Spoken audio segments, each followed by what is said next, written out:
പൗലോസ് കൊറിന്തോസ്യർക്ക് എഴുതിയ രണ്ടാം ലേഖനം 10-ാം അധ്യായം. പൗലോസിൻ്റെ ന്യായവാദം. അടുത്തായിരിക്കുമ്പോൾ വിനീതനും അകന്നിരിക്കുമ്പോൾ തൻ്റെടിയുമെന്ന് നിങ്ങൾ കരുതുന്ന പൗലോസോയെ ഞാൻ ക്രിസ്തുവിൻ്റെ സൗമ്യതയുടെയും ശാന്തതയുടെയും പേരിൽ നിങ്ങളോട് അഭ്യർത്ഥിക്കുന്നു. ഞങ്ങളെ ജഡികന്മാരായി കരുതുന്ന ചിലരുണ്ട്. അവരെ ധീരമായി നേരിടാമെന്ന ആത്മവിശ്വാസം എനിക്കുണ്ട്. എന്നാൽ നിങ്ങളുടെ അടുത്ത് വരുമ്പോൾ എൻ്റെ ധൈര്യം പ്രകടിപ്പിക്കാൻ ഇടവരുത്തരുതേ എന്ന് അഭ്യർത്ഥിക്കുന്നു. ഞങ്ങൾ ജീവിക്കുന്നത് ജഡത്തിലാണെങ്കിലും ജഡിക പോരാട്ടമല്ല ഞങ്ങൾ നടത്തുന്നത്. എന്തുകൊണ്ടെന്നാൽ ഞങ്ങളുടെ സമരായുധങ്ങൾ ജഡികമല്ല, ദുർഗമങ്ങളായ കോട്ടകൾ തകർക്കാൻ ദൈവത്തിൽ അവ ശക്തങ്ങളാണ്. ദൈവത്തെ പറ്റിയുള്ള അറിവിനെതിരായ വാദമുഖങ്ങളെയും ഔദിത്യപൂർണമായ എല്ലാ പ്രതിബന്ധങ്ങളെയും ഞങ്ങൾ തകർക്കുകയും ക്രിസ്തുവിനെ അനുകരിക്കേണ്ടതിന് എല്ലാ ചിന്താഗതികളെയും കീഴ്പ്പെടുത്തുകയും ചെയ്യുന്നു. നിങ്ങൾ പൂർണ്ണമായി അനുസരിക്കുന്നവരായതിനു ശേഷം അനുസരിക്കാത്തവരെ ശിക്ഷിക്കാൻ ഞങ്ങൾ സന്നദ്ധരായിരിക്കുകയാണ്. നിങ്ങൾ കൺമുൻപിലുള്ളത് കാണുക. ആരെങ്കിലും താൻ ക്രിസ്തുവിനുള്ളവനാണെന്ന് ദൃഢമായി വിശ്വസിക്കുന്നെങ്കിൽ ഞങ്ങളും അവനെപ്പോലെ ക്രിസ്തുവിനുള്ളവരാണെന്ന് മനസ്സിലാക്കിക്കൊള്ളട്ടെ. ഞങ്ങളുടെ അധികാരത്തെപ്പറ്റി ഞാൻ കുറച്ചധികം പ്രശംസിച്ചാലും അതിൽ എനിക്ക് ലജ്ജിക്കാനില്ല. നിങ്ങളെ പടുത്തുയർത്താനാണ്, നശിപ്പിക്കാനല്ല കർത്താവ് ഞങ്ങൾക്ക് അധികാരം നൽകിയിരിക്കുന്നത്. ലേഖനത്തിലൂടെ നിങ്ങളെ ഭയപ്പെടുത്തുന്നവനായി എന്നെ നിങ്ങൾ കണക്കാക്കരുത് എന്ന് ഞാൻ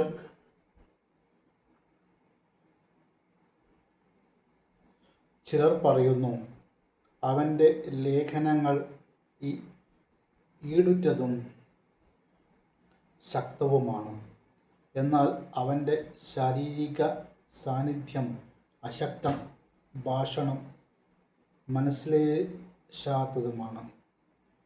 അകലെയായിരിക്കുമ്പോൾ ലേഖനത്തിലൂടെ പറയുന്നതെന്താണ് അടുത്തായിരിക്കുമ്പോൾ ഞങ്ങൾ പ്രവർത്തിക്കുന്നത് എന്ന് ഇക്കൂട്ടർ ധരിക്കട്ടെ. ആത്മപ്രശംസ നടത്തുന്നവരുടെ ഗണത്തിൽപ്പെടാനോ ഞങ്ങളെ അവരോട് താരതമ്യം ചെയ്യാനോ ഞങ്ങൾ തുനിയുന്നില്ല. പരസ്പരം അളക്കാനും തുലനം ചെയ്യാനും സാഹസപ്പെടുത്തുന്ന വിഡ്ഢികളാണവർ. ഞങ്ങൾ അതിരുകടന്ന് ആത്മപ്രശംസ ചെയ്യുകയില്ല. ദൈവം ഞങ്ങൾക്ക് നിശ്ചയിച്ച് തന്നിട്ടുള്ള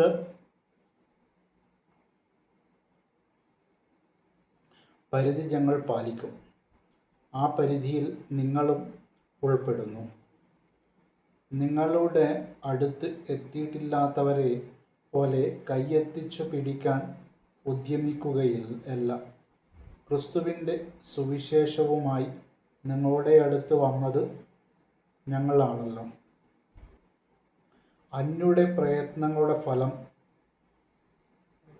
സ്വായത്തമാക്കി അതിര് കവിഞ്ഞ് അഹങ്കരിക്കുന്നവരല്ല ഞങ്ങൾ. നിങ്ങളുടെ വിശ്വാസം വർദ്ധിക്കുന്നതനുസരിച്ച് നിങ്ങളുടെ ഇടയിൽ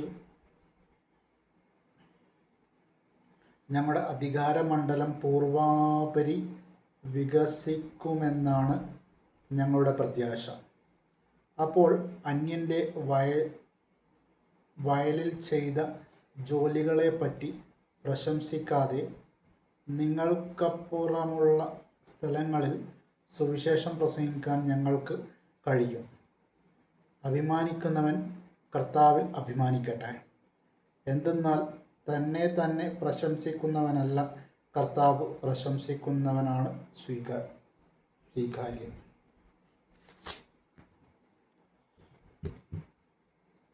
അല്പം ഭോഷത്വം സംസാരിക്കുന്നത് നിങ്ങൾ സഹിക്കുമെന്നും പ്രതീക്ഷിക്കുന്നു. നിങ്ങൾ ഇപ്പോൾ തന്നെ എന്നോട് സഹിഷ്ണുത കാണിക്കുന്നുണ്ടല്ലോ. എനിക്ക് നിങ്ങളോട് ദൈവീകമായ അസൂയ തോന്നുന്നു. എന്തെന്നാൽ നിർമ്മലമായ വധുവിനെ അവളുടെ ഭർത്താവിന് എന്നതുപോലെ നിങ്ങളെ ക്രിസ്തുവിന് സമർപ്പിക്കേണ്ടതിന് ക്രിസ്തുവുമായി നിങ്ങളുടെ വിവാഹനിശ്ചയം ഞാൻ നടത്തി. എന്നാൽ സർപ്പം ഹവ്വായെ തന്ത്രപൂർവം ചതിച്ചതുപോലെ നിങ്ങളുടെ ചിന്തകൾ ക്രിസ്തുവിലുള്ള ലാളിത്യത്തിലും വിശുദ്ധിയിലും നിന്ന് വ്യതിചലിപ്പിക്കപ്പെടുമോ എന്ന് ഞാൻ ഭയപ്പെടുന്നു. എന്തെന്നാൽ ഞങ്ങൾ പ്രസംഗിച്ചതല്ലാത്ത മറ്റൊരു യേശുവിനെ ആരെങ്കിലും വന്ന് പ്രസംഗിക്കുകയോ നിങ്ങൾ സ്വീകരിച്ചിട്ടല്ലാത്ത മറ്റൊരു ആത്മാവിനെ നിങ്ങൾ സ്വീകരിക്കുകയോ നിങ്ങൾ കൈക്കൊണ്ടതല്ലാത്ത മറ്റൊരു സുവിശേഷം നിങ്ങൾ കൈക്കൊള്ളുകയോ ചെയ്താൽ നിങ്ങൾ അനായാസം അതിനെല്ലാം കീഴടങ്ങിയിരിക്കുകയും ചെയ്യുക. ഈ അപ്പോസ്തല പ്രമാണികളെക്കാൾ ഒട്ടും കുറഞ്ഞവനല്ല ഞാൻ എന്നാണ് എൻ്റെ വിശ്വാസം. എനിക്ക് പ്രസംഗ ചാതുര്യം കുറവായിരിക്കാം, എങ്കിലും അറിവിൽ ഞാൻ പിന്നോക്കമല്ല. എല്ലാ കാര്യങ്ങളിലും എല്ലാ വിധത്തിലും ഇത് ഞങ്ങൾ വെളിപ്പെടുത്തിയിട്ടുണ്ടല്ലോ. ദൈവത്തിൻ്റെ സുവിശേഷം പ്രതിഫലം കൂടാതെ പ്രസംഗിച്ചുകൊണ്ട് നിങ്ങളുടെ ഉത്കൃഷ്ടത്തിനു വേണ്ടി ഞാൻ എന്നെ തന്നെ താഴ്ത്തിയത് തെറ്റാണോ?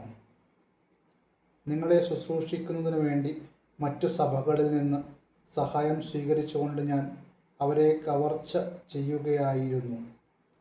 ഞാൻ നിങ്ങളുടെ കൂടെ ആയിരിക്കുമ്പോൾ എനിക്കു ഞെരുക്കം ഉണ്ടായെങ്കിലും ആരെയും ഞാൻ ബുദ്ധിമുട്ടിച്ചിട്ടില്ല. മക്കതോനിയയിൽ നിന്ന് വന്ന സഹോദരന്മാരാണ് എൻ്റെ ആവശ്യങ്ങൾ നിറവേറ്റി തന്നത്. അതിനാൽ നിങ്ങളെ ഒരു പ്രകാരത്തിലും ബുദ്ധിമുട്ടിക്കാതിരിക്കാൻ ഞാൻ ശ്രദ്ധിച്ചു മേലിലും ശ്രദ്ധിക്കും. ക്രിസ്തുവിൻ്റെ സത്യം എന്നിലുള്ളതുകൊണ്ട് എൻ്റെ ഈ പ്രശംസ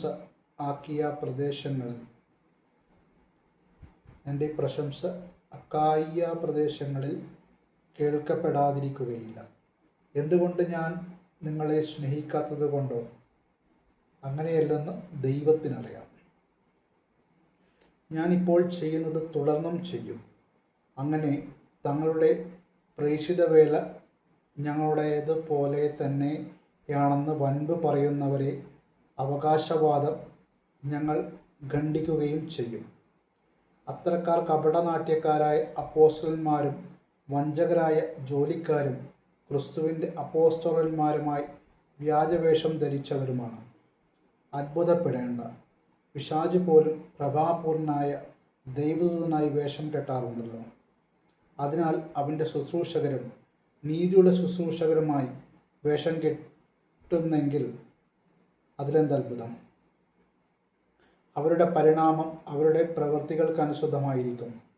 എന്നെ ഭോഷനായി ആരും കരുതെന്ന് ഞാൻ ആവർത്തിച്ചു പറയുന്നു. അഥവാ നിങ്ങൾ കരുതുകയാണെങ്കിൽ എനിക്ക് അല്പം ആത്മപ്രശംസ ചെയ്യേണ്ടതിന് എന്നെ ഭോഷനായി തന്നെ സ്വീകരിക്കുവിൻ. കർത്താവിൻ്റെ അധികാരത്തോടെയല്ല, പ്രത്യുത ആത്മപ്രശംസയിലുള്ള ഈ ദൃഢവിശ്വാസത്തോടെ ഒരു ഭോഷനെ പോലെയാണ് ഞാൻ സംസാരിക്കുന്നത്. പലരും ലൗകിക കാര്യങ്ങളെപ്പറ്റി പ്രശംസിക്കാറുള്ളത് പോലെ ഞാനും പ്രശംസിക്കും. ബുദ്ധിമാന്മാരായ നിങ്ങൾ വിഡ്ഢികളോട് സന്തോഷപൂർവ്വം സഹിഷ്ണുത കാണിക്കാറുണ്ടല്ലോ.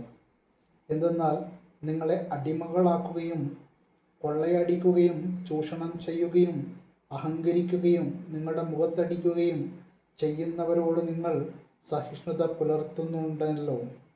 അതിനൊന്നും ഞങ്ങൾക്ക് ശക്തിയില്ലായിരുന്നെന്നു ലജ്ജയോടെ പറഞ്ഞുകൊള്ളട്ടെ.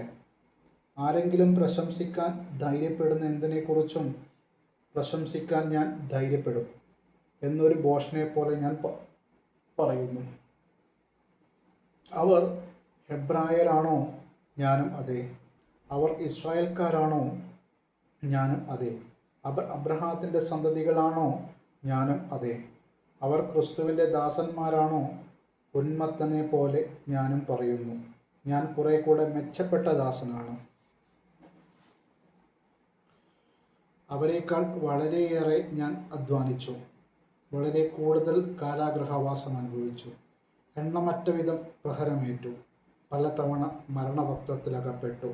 5 പ്രാവശ്യം യഹൂദരുടെ കൈകളിൽ നിന്ന് ഒന്ന് കുറയെ 40 അടി വീതം ഞാൻ കൊണ്ടു. 3 പ്രാവശ്യം വടികൊണ്ട് അടിക്കപ്പെട്ടു. ഒരിക്കൽ കല്ലെറിയപ്പെട്ടു. 3 പ്രാവശ്യം കൽപ്പലകത്തിൽപ്പെട്ടു. കപ്പൽ അപകടത്തിൽപ്പെട്ടു. ഒരു രാത്രിയും ഒരു പകലും കടലിൽ ഒഴുകി നടന്നു. തുടരെയുള്ള ഈ യാത്രക്കിടയിൽ നദികളിൽ വെച്ചും കൊള്ളക്കാരിൽ നിന്നും സ്വന്തക്കാരിൽ നിന്നും വിജാതിയരിൽ നിന്നും എനിക്ക് അപകടങ്ങളുണ്ടായി. നഗരത്തിൽ വെച്ചും വിജനപ്രദേശത്ത് വെച്ചും കടലിൽ വെച്ചും അപകടങ്ങളിൽ അകപ്പെട്ടു. വ്യാജ സഹോദരനിൽ നിന്നുള്ള അപകടങ്ങൾക്ക് ഞാൻ അധീനനായി. കഠിനാധ്വാനത്തിലും വിഷമസന്ധികളിലും നിരവധി രാത്രികളിലെ ജാഗരണത്തിലും വിശപ്പിലും ദാഹത്തിലും പലപ്പോഴും ഉപവാസത്തിലും തണുപ്പിലും നഗ്നതയിലും ഞാൻ ജീവിച്ചു. ഇവയ്ക്കെല്ലാം പുറമെ സകല സഭകളെയും കുറിച്ചുള്ള എൻ്റെ ഉത്കണ്ഠ അനുദിനം എന്നെ അലട്ടിക്കൊണ്ടിരിക്കുന്നു. ആരും ബലഹീനനാകുമ്പോഴാണ് ഞാൻ ബലഹീനനാകാതിരിക്കുന്നത്. ആരും തെറ്റ് ചെയ്യുമ്പോഴാണ് എൻ്റെ ഹൃദയം കത്തിയെരിയാത്തത്. എനിക്ക് പ്രശംസിക്കണമെന്നുണ്ടെങ്കിൽ എൻ്റെ ബലഹീനതകളെക്കുറിച്ചായിരിക്കും ഞാൻ പ്രശംസിക്കുക. ഞാൻ വ്യാജം പറയുകയില്ലെന്ന് കർത്താവായ യേശുവിൻ്റെ ദൈവവും പിതാവും എന്നേക്കും വാഴ്ത്തപ്പെട്ടവനുമായ ദൈവം അറിയുന്നു. ദമാസ്കസിൽ വെച്ച് എന്നെ പിടികൂടുന്നതിന് വേണ്ടി അരേത്താസ് രാജാവിൻ്റെ ദേശാധിപതി ദമാസ്കസ് നഗരത്തിന് കാവലേർപ്പെടുത്തി. എന്നാൽ മതിലിലുള്ള ഒരു കിളിവാതിലിലൂടെ കോട്ടയിൽ ഞാൻ താഴേക്ക് ഇറക്കപ്പെട്ടു. അങ്ങനെ അവൻ്റെ കൈകളിൽ നിന്നും ഞാൻ രക്ഷപ്പെട്ടു.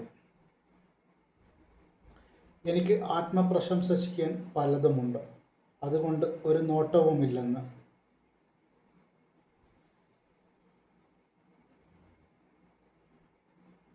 എനിക്കറിയാം. എങ്കിലും കർത്താവിൻ്റെ ദർശനങ്ങളിലേക്ക് വെളിപ്പാടുകളിലേക്കും ഞാൻ കടക്കട്ടെ. 14 വർഷം മുമ്പ് 3-ാം സ്വർഗം വരെ ഉയർത്തപ്പെട്ട ഒരു മനുഷ്യനെ ക്രിസ്തുവിൽ എനിക്കറിയാം. ശരീരത്തോടു കൂടെയോ ശരീരം കൂടാതെയോ എന്നെനിക്കറിയില്ല. അത് ദൈവത്തിനെ അറിയും. ഈ മനുഷ്യൻ പറുദീസയിലേക്ക് ഉയർത്തപ്പെട്ടോ എന്ന് എനിക്കറിയാം. ശരീരത്തോടു കൂടിയോ ശരീരം കൂടാതെയോ എന്നെനിക്കറിയില്ല. അത് ദൈവത്തിനെ അറിയും. അവാച്യവും മനുഷ്യനും വിവരിച്ചു കൂടാത്തതുമായ കാര്യങ്ങൾ അവൻ കേട്ടു. ഈ മനുഷ്യനെക്കുറിച്ച് ഞാൻ അഭിമാനം കൊള്ളും. എന്നെക്കുറിച്ച് സ്വന്തം ബലഹീനതകളില്ലാതെ ഞാൻ അഭിമാനം കൊള്ളുകയില്ല. ആത്മപ്രശംസ ഇച്ഛിക്കുന്നെങ്കിൽ തന്നെ ഞാൻ ഒരു ഭോഷനാവുകയില്ല. എന്തെന്നാൽ സത്യമായിരിക്കും ഞാൻ സംസാരിക്കുക. എന്നിൽ കാണുകയും എന്നിൽ നിന്ന് കേൾക്കുകയും ചെയ്യുന്നതിൽ അധികമായി ആരും എന്നെപ്പറ്റി വിചാരിക്കാതിരിക്കേണ്ടതിന് ഞാൻ ആത്മപ്രശംസ ഒഴിവാക്കുന്നു. വെടുപാടുകളുടെ ആധിക്യത്താൽ ഞാൻ അധികം ആഹ്ലാദിക്കാതിരിക്കേണ്ടതിന് ശരീരത്തിൽ ഒരു മുള്ള് എനിക്ക് നൽകപ്പെട്ടിരിക്കുന്നു. അതായത് എന്നെ ശല്യപ്പെടുത്തുന്നതിനും മതിമറന്ന് ആഹ്ലാദിക്കാതെ എന്നെ നിയന്ത്രിക്കുന്നതിനും വേണ്ടിയുള്ള പിശാചിൻ്റെ ദൂതൻ. അത് എന്നെ വിട്ടകലാൻ വേണ്ടി 3 പ്രാവശ്യം ഞാൻ കർത്താവിനോട് അപേക്ഷിച്ചു. എന്നാൽ അവിടുന്ന് എന്നോട് അരുൾ ചെയ്തു, നിനക്കെൻ്റെ കൃപ മതി. എന്തെന്നാൽ ബലഹീനതയിലാണ് എൻ്റെ ശക്തി പൂർണ്ണമായും പ്രകടമാകുന്നത്. ക്രിസ്തുവിൻ്റെ ശക്തി എൻ്റെ മേൽ ആവസിക്കേണ്ടതിന് ഞാൻ പൂർവാധികം സന്തോഷത്തോടെ എൻ്റെ ബലഹീനതകളെക്കുറിച്ച് ഞാൻ പ്രശംസിക്കും. അതുകൊണ്ട് ബലഹീനതകളിലും ആക്ഷേപങ്ങളിലും ഞെരുക്കങ്ങളിലും പീഡനങ്ങളിലും അത്യാഹിതങ്ങളിലും ഞാൻ ക്രിസ്തുവിനെ പ്രതി സന്തുഷ്ടനാണ്. എന്തെന്നാൽ ബലഹീനതയിലായിരിക്കുമ്പോഴാണ് ഞാൻ ശക്തനായിരിക്കുന്നത്.